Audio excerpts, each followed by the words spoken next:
It's California Edition. I'm Brad Pomerantz. We are coming to you from the state's capital, Sacramento, and we are joined by Ted Lieu. He's a member of the California State Senate.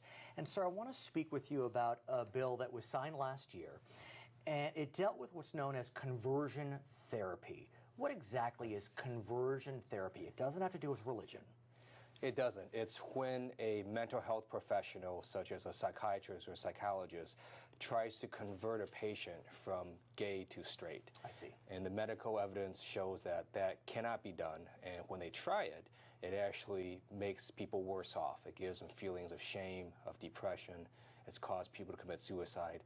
And so California last year became the first state in the nation to ban that practice for minors. For minors? Yes. That's the key. I know early on there was some discussion about banning it for adults, but for a variety of reasons, the decision was made to focus just on minors at this stage. That's correct, and it's because the state has always had additional authority to protect children from harm. Now, and a lot of times these children are being sent to these quack therapists by parents, and the children have no say in the matter, and it's really a form of psychological child abuse. And interestingly, the American Psychological Association has come out against conversion therapy. They have. Which many say is a bold statement. Yes. But it's not just them. Please. Every major medical organization has looked at conversion therapy. It's also called sexual orientation change efforts. They have taken a position against it. They have said it doesn't work, and it causes harm in people. Now, another state followed your lead. Yes. New Jersey. Yes. Republican Governor Chris Christie, a Roman Catholic himself, he says that in his signature on the bill, he decided to sign legislation which would do the exact same thing.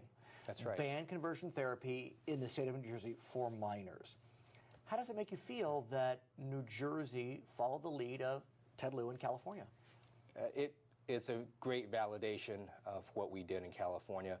His law that he signed mirrors the law that I got passed last year. It's very, very similar.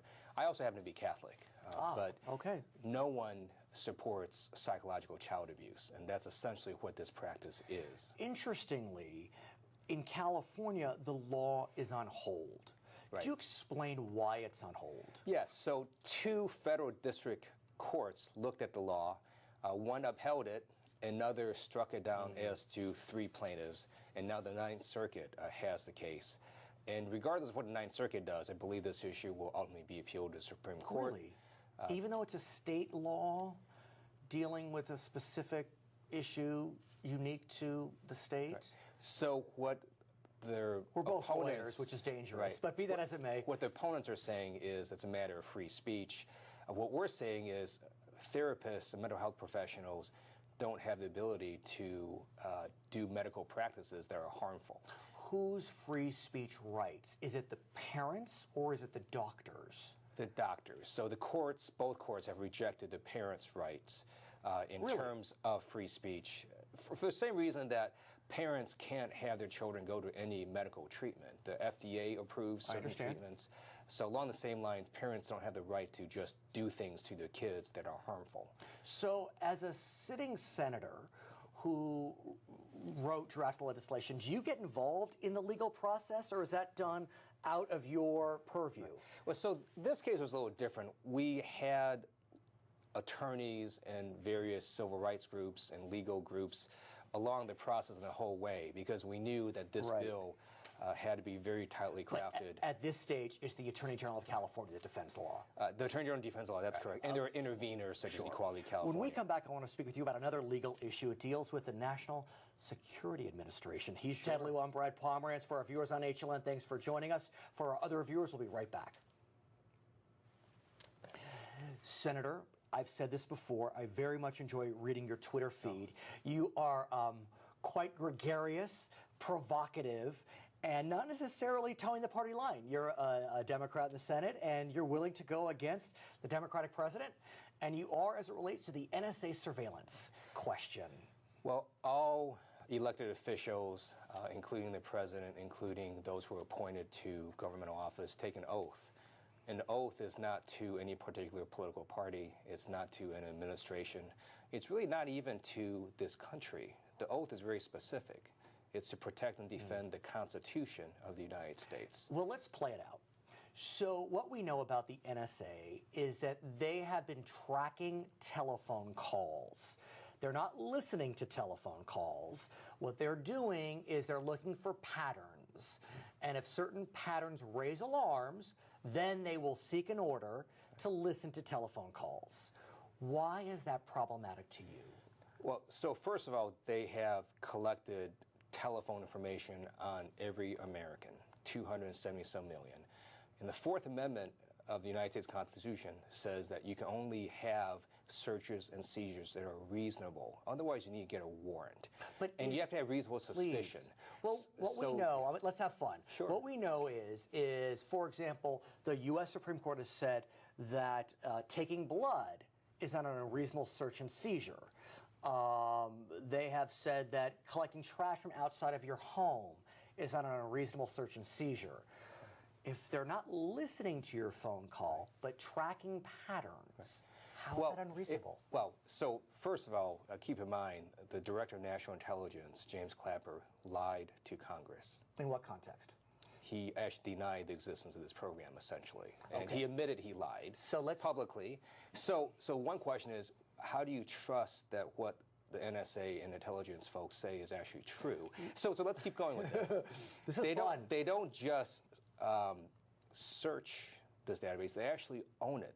They have it. Here's the problem. The government has these records. Okay. So number two, any bureaucrat in the NSA could potentially rifle through it and do all sorts of things. And so disclosures have come out showing that NSA employees have been fired for doing exactly that. Especially against Edward Snowden? I mean, no, this is other people. And some of them, they even have a term for this when they do it for love interests. They call it love int. So you have the capability of government with employees that they may or may not be able to control very well, doing all sorts of bad things. But it's worse than that.